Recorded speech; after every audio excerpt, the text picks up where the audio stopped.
Good afternoon and welcome to the Prudent Money Radio Show. I'm your host, Bob Brooks. Thank you so much for joining me today. Well, it's been tough to watch the price of precious metals go down. Gold not too long ago was something everybody wanted to own. Has the confidence level in precious metals permanently been broken? There's no one better than precious metals expert David Morgan, editor of the Morgan Report, to weigh in. Hey, David, welcome to Prudent Money. Bob, it's great to be with you. Thank you. David, it's great to have you on the show to give your perspective. Are you surprised how poorly the price of gold has acted? And what do you think, what's the reasoning for the decline?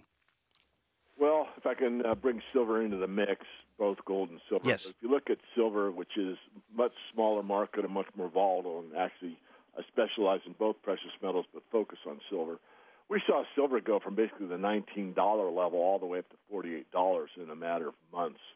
And this was after the QE2 announcement. And then once that parabolic move took place, gold peaked several months later in September of 2011. And when the silver peak took place, I told my subscribers that, with that kind of a move up, as bullish as I am, it's going to take time to digest this move, probably 2, maybe 3 years. Well, it's been about 3.5 for the silver market and roughly 3 years this past September, just last month, for the gold market. So time-wise, I think we're at an inflection point as far as starting these markets to come back up. But all markets go up and down. If you look at gold specifically, gold was in a bull market from 2000 to 2011. I mean, you had 11 years that if you had invested in gold year over year, you were making money. That's a nice, strong bull market. For a bull market to take a pause of a couple of years and then resume is not unusual. In fact, it's pretty much throughout all markets. So it's upsetting, especially for those that are clinging on to a gold-only or a gold-centric perspective where they don't really look at other asset classes and balance properly. But nonetheless, I think that the gold market's probably seen the worst that we're going to see during this bear decline, and I think we're going to start seeing some move to the upside here before the end of this year. Well, tell me this, when you're looking at precious metals, silver and gold, is silver considered or looked at in the same light as gold from the standpoint of a flight to safety where people feel like, I'm buying the metal for future safety? Yes and no, and I know I just contradicted myself. Silver's, but basically it's an industrial metal and a safe haven. So at times where you're looking at a strong stock market, you see silver acting more like it's only a base or an industrial metal. When you're looking at times when there's economic uncertainty and there's a flight into gold, you see silver acting more as if it's a monetary safe haven. So it does provide both. Silver has actually historically been used as more money, more places, more time, and more often than gold by far. It's the monetary metal of the ages, and that's easily proven with a cursory look at monetary history. But nonetheless, gold is perceived and has been characterized, especially among nation states. I mean, when you characterize how money is settled in days gone by, and all the way up till August 15, 1971, when Nixon took us off the gold standard, it was gold settlement between nation states, but the people themselves, it was silver settlement. So to answer your question in a long way, yes, it's important. This is Bob Brooks, and you are listening to the Prudent Money Radio Show. Thank you so much for joining me today. My special guest is precious metals expert David Morgan of the Morgan Report, and we're talking about what's happening with precious metals, talking about gold and silver, getting a little bit more education on what's occurring. If you want more information, a great site. It's got a lot of good free information on it. Silver-investor.com is the site, and David's real committed to the education process and a lot of information on that site. Let's talk a little bit about, when you look at precious metals, whether they're going up and down, they're typically telling you something about the economy or forecasting something. Is that the case right now? I think it is. There's, the manipulation argument is out there all the time. I have a strong view on it, but regardless of manipulated or not, all markets move up and down, and they do indicate certain things from a long-term perspective. So on point. Gold has, and silver especially, got ahead of themselves. It was going to take time to correct those or back and fill or whatever terminology you wish to use. Also, the propaganda machine, I'll call it, has been saying for quite some time that the recovery's here, the recovery's here, the recovery's here. Certainly, they've done enough money printing for the economy to look better, especially if you look through the lens of the stock market. Now, financial markets are supposed to reflect the physical economy, and they used to do that quite well. In recent times, let's say the last decade or two, they really haven't done that good a job. Not to say that there aren't bright spots in the economy. There are. So I think gold has taken a pause here. I think a lot of the Austrian schools that I adhere to saw this money printing and expected to see inflation be more pervasive throughout the economy, meaning from the people or the ground level on up. That's not the case.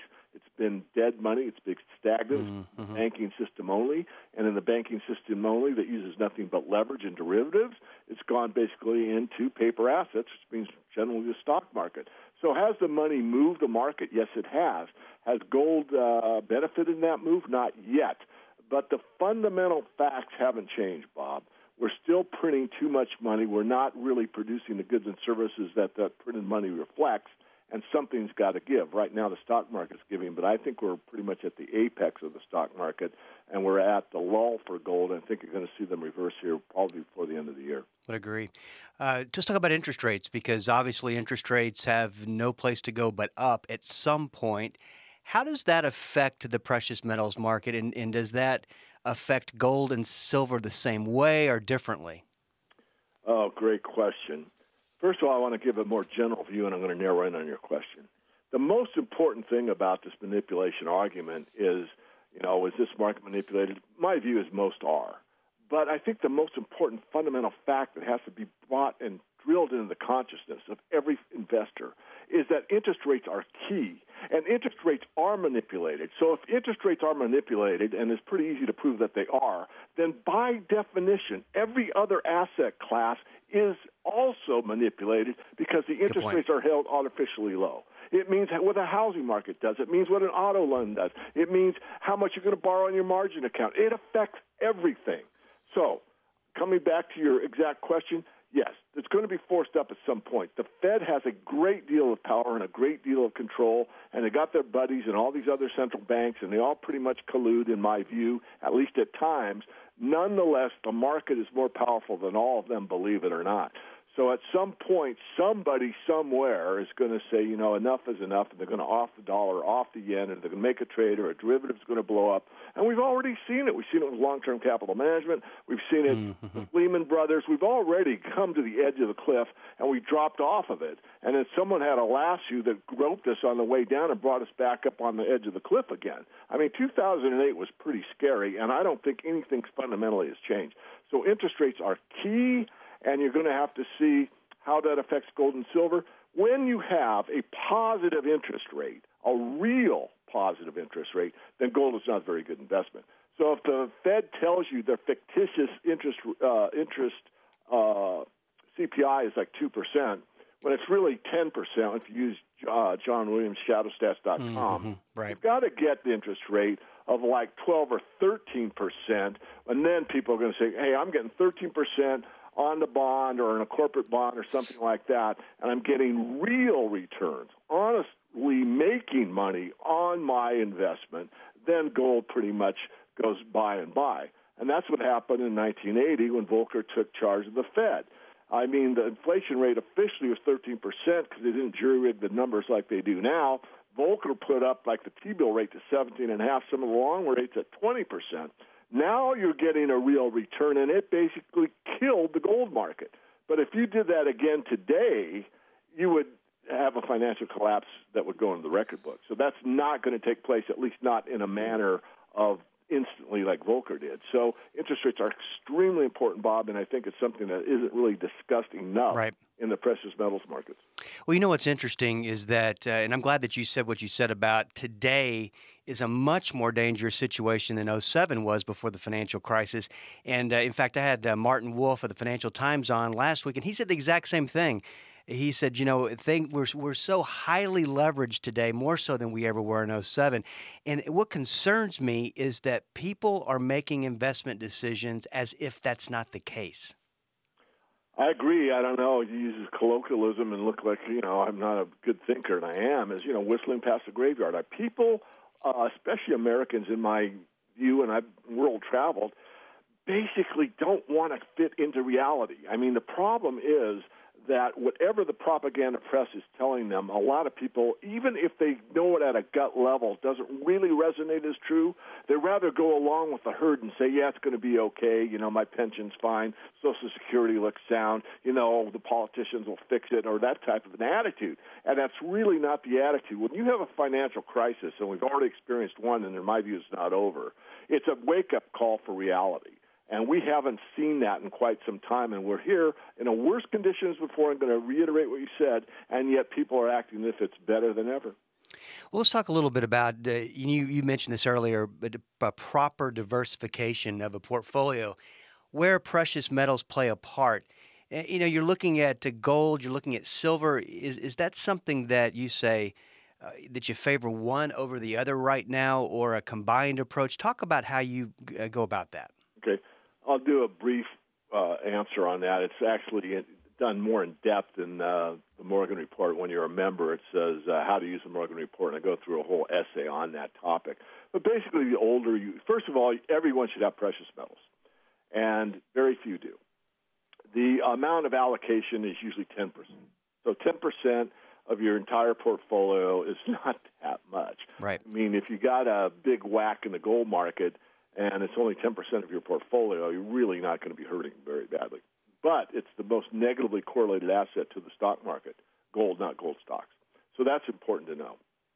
So the allocation is, if you are high risk and young, you really can favor silver over gold. But the older you get, the more stability you want and the less chance, you want risk you want to take. So that favors gold. But I think all investors should have a precious metals portfolio, meaning they should have both. So it's like the old bond versus stocks argument, Bob, and you're well familiar with it. If you're 70 years old, you had 70% bonds, 30% stocks. Similar for the silver-gold situation. I mean, if you're 30 years old, you could probably have 70% in silver, 30% in gold, that type of idea. One size doesn't fit all. It's hard to answer that question because it's an individual case-by-case basis, but that's the general idea. You know, when you're, and you've been in the industry for a very long time, and you've seen a lot of these scammers and people who are selling precious metals that you really need to avoid. And one of the things I like to do, David, is educate people on, okay, so you've gotten to a point where you say, I want to build a precious metals portfolio. What do you got to be careful about? Because there are a lot of places that you don't want to be buying precious metals from. Right. Bob, you're doing a great service to everyone. Thank you. Listening. Yeah, the number one, there's two things that go on very often. One is what's called a semi-domestic coin. It's not a rare coin, but it's promoted by some unscrupulous dealers as having potentially a rare coin value to it. And they usually have like a huge premium over the gold melt content. But if you ever go to sell them back, you'll find out you're only going to get melt value for them. That's one that takes place all the time. That's one to be very careful of. The other one's the one I call bait and switch. There's some good, strong dealers out there that do a lot of TV ads or whatever, and it's not all of them. I don't want to mischaracterize this, but I want to be truthful. I want to protect people. And they say, we're selling gold at spot, or we're selling just over spot, or, and it entices people, especially new buyers, to come in, so they'll call. And then what they're told is that they don't really want that bullion gold. Yeah, they'll sell it to them at spot or a few dollars over spot. But what they really want is non-confiscatable gold. And this non-confiscatable gold gives the dealer like a 30% premium over what the gold content of that particular coin is. And if you go to sell it back, you're not going to recapture the 30% very easily. It's going to take a lot of time, and gold price has to go significantly higher. So that's something that's very irritating to me in the industry. Now, I want to be fair. And there are times when you can get in the rare coin market, and it is not my specialty, that if you really know what you're doing, you can make some pretty good gains. But it's a set within a set within a set. It's a very specialized market, and it's not something – most people should absolutely avoid it. Stick with bullion coins. Stick with what you understand. And ask. If you look – and that's something I want to bring up, Bob. When you go to my website, silver-investor.com, get the 10 rules of silver investing. That is free. And that is going to save you a lot of heartache if you are a new investor or even if you're a seasoned investor on how to approach these markets. And I emphasize starting small. If you want to buy gold or silver for the first time, take a schoolboy position. Put in a very small amount. See what the premiums are. Do your homework. See how it's packaged. See how long it takes you to get it. All those things. People get excited, and they put, like a substantial amount. And I had a Chinese gentleman that called me that bought these semi-new-me coins, paid a 40% premium. Luckily, if there's such a thing as doing a bad investment in a lucky way, he did it when silver's around $7.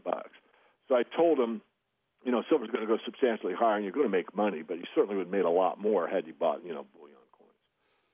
Yeah, you were talking about those coins. There's one commercial, and I think this is what you're talking about, that, and I can't remember exactly the content of it, but they're talking about these rare limited mint coins that you need to, they're going to be collector's items. That's what you're referring to, right? That's one of them, yeah. And there's another one is what I said. They'll say, like, buy gold at, bullion price is very low. They get a phone call, and then they put them into, like, St. Gaudens or whatever that are, those are rare in a way, but when they're slabbed and they're verified to be such and such quality, they're low-quality coins. There's a lot of them, and they're not nearly at the premium that they sell them for. So that's the other one. So there's a couple going on with the same genre.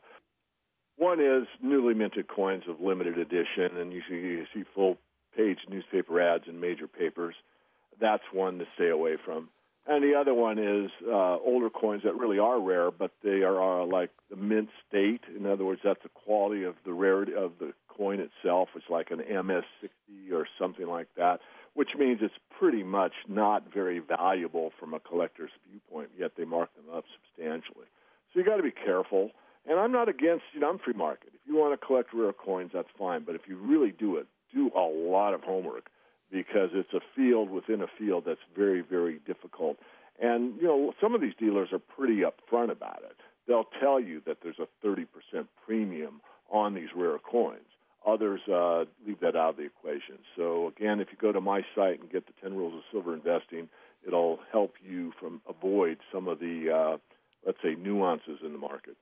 Yeah, and David, I completely agree with you from the standpoint of getting an education, because so many people dodge that very critical step. And the thing is, once you make a mistake when it comes to investing, you may not even know it for years, and you've just wasted a bunch of time. So David's real committed to education. You can get a lot of information and free reports on his site, silver-investor.com. One last thing, David, do you think we're at the bottom of this downtrend in gold and silver, or do you still think we got a ways to go? Well, it's always a tough one. I get asked all the Come on, pull out the crystal ball. I will. Crystal ball's shiny and bright. Says this is the bottom. Good stuff. Well, David, hey, thanks for spending some time with me today, getting us up to par on what's going on, and good luck to you. Thank you, Bob. Most appreciated. This is Bob Brooks, and you are listening to the Prudent Money Radio Show. Thank you so much for joining me today. I get a lot of questions about gold and silver. How do you buy it? Whether you should own it? Lots of questions. I like to have David in on the program, and like I said earlier, we talked about what's happening with gold and silver. They've really been in a pretty tough market. They were in a great market for so long, and as David said, markets can get ahead of themselves. In other words, go up more than they should, and so there comes a point where they go back down. And I think the bottom line when it comes to precious metals, there's a lot of people in the business, like with a lot of any industry, that are willing to really take your money and take advantage of what you don't know. So like anything, we talk about this. I get this with real estate. Should I buy real estate? Well, get an education before you do anything. And that benefit, that's the great thing about books and programs that you can read and attend, seminars. You can benefit from mistakes that people have made and learn from their wisdom. And there's a lot of advantage to that, especially when it comes to precious metals. Know what you're doing. And, of course, there's a lot of ways to own. David didn't talk about this, but there's a lot of ways besides the physical metal that you can get exposure to gold. I'll use gold as an example. There is an exchange-traded fund that follows the price of gold. It's liquid. You can sell it, buy it, and sell it. That's one way. Another way that it's one way of tracking gold, because it goes the same way most of the time. That's not a guarantee, but would be gold stocks. And you can actually buy a mutual fund that tracks a gold stock index. That's another way to do it. Of course, you can buy physical gold or physical silver as well. So there's a lot of ways to do it. I think that one of the good points that David made is that precious metals, when he uses the term negatively correlated, all he means is that they typically go in a opposite direction. And that's what you want, to have some balance in your portfolio. You want investments that don't all go the same direction, and which I think is one of the problems with the whole concept of diversification, which I'm a big believer in. I just think the way that it's taught, it's taught to have the various different types of stock funds. And, that really worked in the 90s because, value stocks didn't necessarily go the same direction as growth stocks. But when you get into a tough market, into a bad market, classifications of stocks, they typically all about go the same direction. We're seeing this right now with, it's been interesting because small company stocks, which are a lot more aggressive than large company stocks, have really been on the decline since March. Now, there has been a little bit of diversification in there because large company stocks have been going up while small company stocks have been going down. But the problem is that at some point, large company stocks catch up with small company stocks and they both go in the same direction. We saw the exact same thing happen in 2000, right before the 2002 bear market. And I think we're seeing it right now again. So just some things to keep in mind. But once again, silver-investor.com is his site. A couple of closing remarks. The market's definitely having some issues. It's been a lot more volatile. Investors are not used to that. Keep in mind something, that we're not that far from the very top of the market. It just seems like it's been a lot more dramatic. I think the media plays it up a little too much. Having said that, I think that, the big question is, are we going through a normal correction where the market rebounds and starts going up again, or have we hit a top and we're heading into a bear market? I could make an argument for both sides. I mean, that's a wait and see thing. But the bottom line is, the mutual fund industry will tell you, just buy and hold and don't pay attention to it. I got to tell you, buy and hold is not a substitute for thought. And it can become that. It can, use the reason for not making decisions is because I'm buying and holding. And, riding the roller coaster of the investment markets is not the best way to go. So in the event, and I wrote about this and included this in my last, the e-letter that's going out today, the thing about having a successful investment plan means that you have a plan A and a plan B for when plan A doesn't work. I was talking to somebody this morning, and he said he talked to a prominent mutual fund company, and the question that he had for them was, do you have anything that strategy-wise that you would implement in the event that we have another '07 happen, another financial crisis happen again? Well, first they dismissed it, said that's impossible that we would go through something like that. And besides, if it does happen, the market goes up over time. I just think that's, I don't know, I have an issue with that as far as that being a strategy, because once again, just riding that roller coaster. But some things to think about, just to understand your risk and realize that even in a normal bull market, you have corrections. The question is, though, once again, is this a normal correction, or is it the end of a bull market? And that's the big question. You want to have that plan B ready to go. This is Bob Brooks. If you got a question for me, go to the website, www.prudentmoney.com. I am all out of time. Until we do meet again next time, keep the faith and have a great rest of the day.